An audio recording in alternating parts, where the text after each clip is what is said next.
ராமகோபாலன்ஜி நினைவு பிறந்தநாள் விழாவிற்கு வருகின்றிருக்கின்ற அனைத்து இந்து சமுதாய நண்பர்களையும் வரவேற்று, தமிழ்நாட்டு வரலாறு ரெண்டா பிரிக்கலாம். நம்ம ஒன்று ராமகோபால்ஜிக்கு முன்பு, இன்னொன்று ராமகோபால்ஜிக்கு பின்பு. ராமகோபால்ஜியினுடைய பெருமையிலெல்லாம் நம்ம சொல்லணும் அப்படின்னா,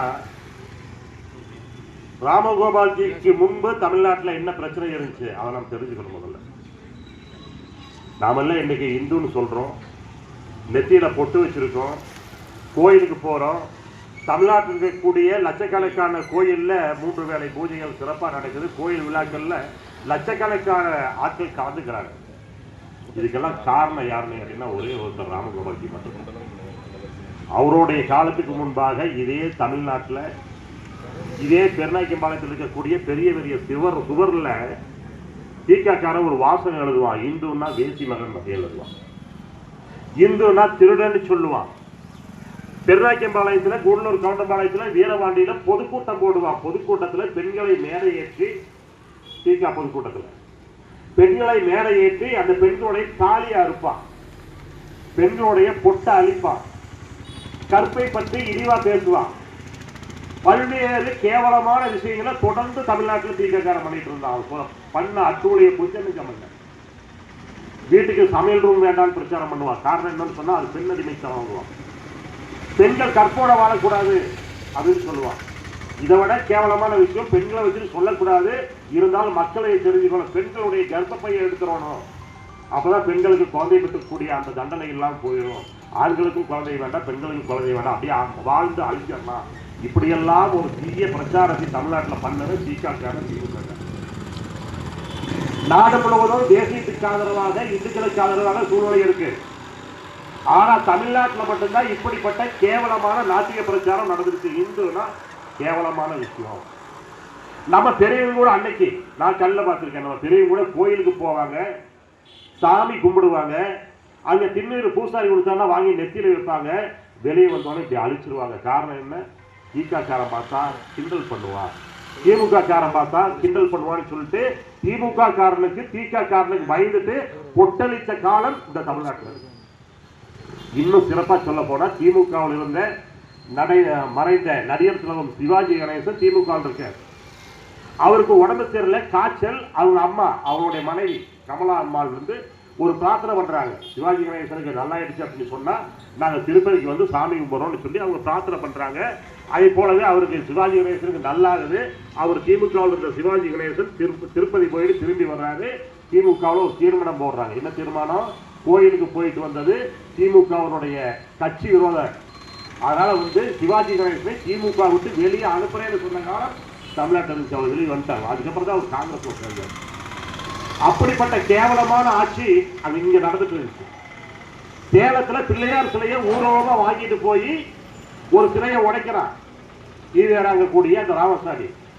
அப்ப அது வந்து கோர்ட்ல கேஸ் ஆகுது. அங்கே போய் ஒருத்தர் வந்து கேஸ் போடுறாரு, கோர்ட் போகுது. அந்த நீதிபதி கேட்கிறாரு, சேலத்தினுடைய மக்கள் தொகை எவ்வளவு இருக்குன்னு கேட்கிறாரு. அப்ப அங்க இருக்கக்கூடிய வழக்கறிஞர் சொல்றாரு, 1 லட்சம் பேர் இருப்பாங்க அப்படின்னு. 1 லட்சம் பேர் இருந்திருக்காங்க. ஒருத்தர் சிலையை உடைக்கிறாங்க, ஒருத்தர் கூட தடுக்கல, எதிர்ப்பு தெரிவிக்கல அப்படின்னா இதுல தவறா ஒண்ணு எங்களுக்கு தெரியல, அவர் மக்களுக்கு பிடிச்சதான் செஞ்சிருக்காருன்னு சொல்லி அந்த கேஸை தள்ளுபடி பண்ணிட்டாங்க.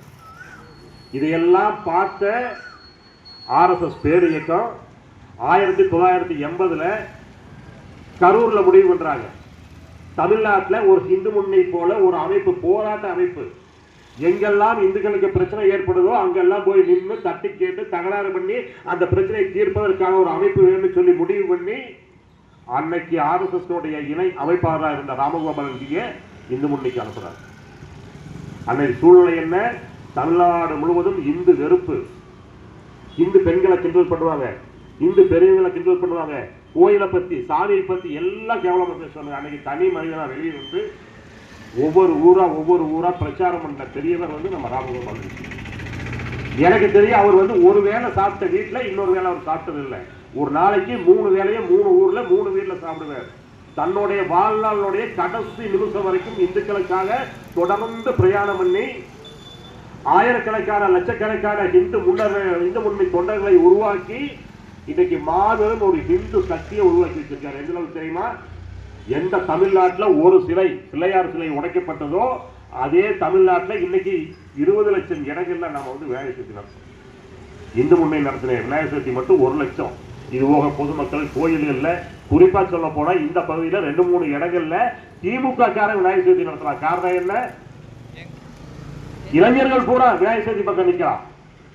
எங்க பார்த்தாலும் இளைஞர்கள் விநாயகர் சதுர்த்தி கொண்டாடுறான். இப்ப திமுக காரனுக்கோ காங்கிரஸ் காரனுக்கோ அல்லது கம்யூனிஸ்ட் காரனுக்கோ ஒரு 10 இளைஞர்களை எடுக்கணும்னு சொன்னா விநாயகர் சதுர்த்தி கொண்டாடினா தான் அவங்க கட்சியில ஆள் சேருவாங்கிற ஒரு சூழ்நிலை வந்து இங்க பூச்சியூர்ல, இங்க கூடலூர் கவுண்டமானத்துல பல இடங்கள்ல இன்னைக்கு திக கார விநாயகர் சதுர்த்தி, திமுக கார விநாயகர் சதுர்த்தி கொண்டாடக்கூடிய ஒரு சூழ்நிலையை உருவாக்கினவர் நம்முடைய ராமகோபால்ஜி. பார்த்து நீங்களே பாருங்க, பல இடங்கள்ல பாருங்க, எத்தனையோ கோயில்கள்ல திமுக இன்னைக்கு வந்து கோயில்ல உள்ள ஊர்ந்திருக்கான், கோயில் கமிட்டியில மெம்பரா இருக்கான், திகாரன் இருக்கா, கம்யூனிஸ்ட்காரன் இருக்கா, காங்கிரஸ்காரன் இருக்கா. இந்த சூழ்நிலையை உருவாக்குனவரு இன்னைக்கு ராமகோபாலன்ஜி. இன்னைக்கு தமிழ்நாட்டில் இந்து அப்படின்னு சொன்னா திருடனை அவனு சொல்லிட்டு அவன் வீட்டுக்கு போக முடியாது. அன்னைக்கு பெரியார் செய்தியை போல ஒரு பிள்ளையார் சிலையை உடைச்சிட்டு அவன் வீட்டுக்கு போக முடியாது.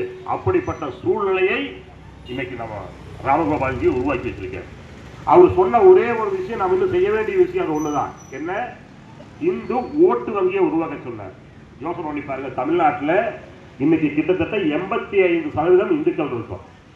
ஆனா எந்த அரசியல் கட்சி இந்துக்களை பார்த்து பயப்பட மாட்டேங்கிறான். 6% இருக்கக்கூடிய இஸ்லாமியை பார்த்து, 6% இருக்கக்கூடிய கிறிஸ்துவனை பார்த்து பயப்படக்கூடிய இந்த அரசியல் கட்சிகள் இந்துக்களை பார்த்து பயப்பட மாட்டேங்கிறான். காரணம் என்ன? இந்துக்கள் 10 கட்சியில பிரிஞ்சிருக்கும். அண்ணா திமுக, திமுக, காங்கிரஸ், கம்யூனிஸ்ட் சொல்லி இந்துக்கள் ஒரு 10 கட்சியில பிரிஞ்சிருக்கும். ஆனா இஸ்லாமிய ஓட்டு, நேற்று ஒரு வாக்குவாதம், நம்ம மணிஜி ஆபீஸ்ல ஒரு வாக்குவாதம், ஒரு பாய் இருக்கான், அவன்கிட்ட ஒரு வியாபார விஷயமா பேசணுன்னே ஒரு வாக்குவாதம் வருது. அவன் என்ன சொல்றான்? நான் அண்ணா திமுகவுடைய கவுன்சிலர், நான் அண்ணா திமுகவுடைய பொறுப்பாளர், ஆனா எங்களுக்கு ஜமாத்துல திமுக ஓட்டு போட சொன்னாங்க, நான் திமுக தான் ஓட்டு போட்டேன்னு தைரியமா சொல்றான். நான் வீடியோ எடுத்துவா பாய் அப்படின்னு கேட்டா எடுத்துட்டு எனக்கு அதை பத்தி கவலை இல்லை, எனக்கு கட்சியை விட என்னுடைய மதம் முக்கியம்னு சொல்றான். இது நேற்று நடந்த சம்பவம். ஆனா இந்துக்கள் நம்ம என்ன சொல்றோம்? எவன் இந்துக்களை திருடனு சொன்னானோ, எவன் பிள்ளையார் சிலையை உழைத்தானோ, எவன் இந்து சமுதாயத்தை கழுத்தறுக்க கருவறுக்க நினைத்தானோ, எவன் சனாதனத்தை ஒழிப்பேன்னு சொன்னானோ அவனுக்கு போய் நம்ம ஓட்டு போட்டுருக்கோம். அவனை கொண்டு கோயிலுக்குள்ள உட்கார வச்சிருக்கோம். யோசனை பண்ணி பாருங்க. இந்துக்கள் நம்ம திருந்தணும். இந்துக்களுடைய ஓட்டு யார் இந்து சமுதாயத்துக்கு வேலை செய்யறாங்களோ அவங்களுக்கு தான் விழுகணும். அப்படிப்பட்ட சூழ்நிலை வந்துச்சு அப்படின்னு சொன்னா இன்னைக்கு இந்தியாவை அசைக்கிறதுக்கு, இந்துக்களை அசைக்கிறதுக்கு எவனாலே முடியாது. பல மாநிலங்களை நம்ம செஞ்சிருக்கோம். 25% முஸ்லீம் இருக்கக்கூடிய உத்தரப்பிரதேசத்துல நம்ம இன்னைக்கு அசைக்க முடியாது. அந்த அளவுக்கு நம்ம ஸ்ட்ராங்கா இருக்கோம், இந்துக்கள் ஸ்ட்ராங்கா இருக்கும். தமிழ்நாட்டில் இருக்கக்கூடிய இந்து முன்னணி தொண்டர்களுக்கு, பாரதிய ஜனதா கட்சியினுடைய தொண்டர்களுக்கு, சங்கத்தினுடைய பொறுப்பாளர்களுக்கு நாம் இனி இருக்கக்கூடிய 2026 நம்ம தேர்தல் வருது. நம்ம செய்ய வேண்டிய விஷயம் ஒண்ணுதான். கோபால்ஜி சொன்னதை போல இந்து ஓட்டு வங்கியை உருவாக்கணும். இங்க இருக்கக்கூடிய ஒரு கவுன்சிலர் இருந்து பஞ்சாயத்து தலைவர்ல இருந்து எம்எல்ஏ எம்பி வரைக்கும் யாரா இருந்தாலும் ஒரு இந்து சிந்தனை உள்ளவன் தான் ஜெயிக்க வேண்டும். அதுக்கான முயற்சிகளை நம்ம செய்வோம் என்று சொல்லி, அதுதான் நம்ம ராமகோபால்ஜிக்கு இன்னைக்கு கொடுக்கின்ற அந்த மரியாதை என்று சொல்லி விடைபெறுகிறேன். நன்றி, வணக்கம், ஜெய்.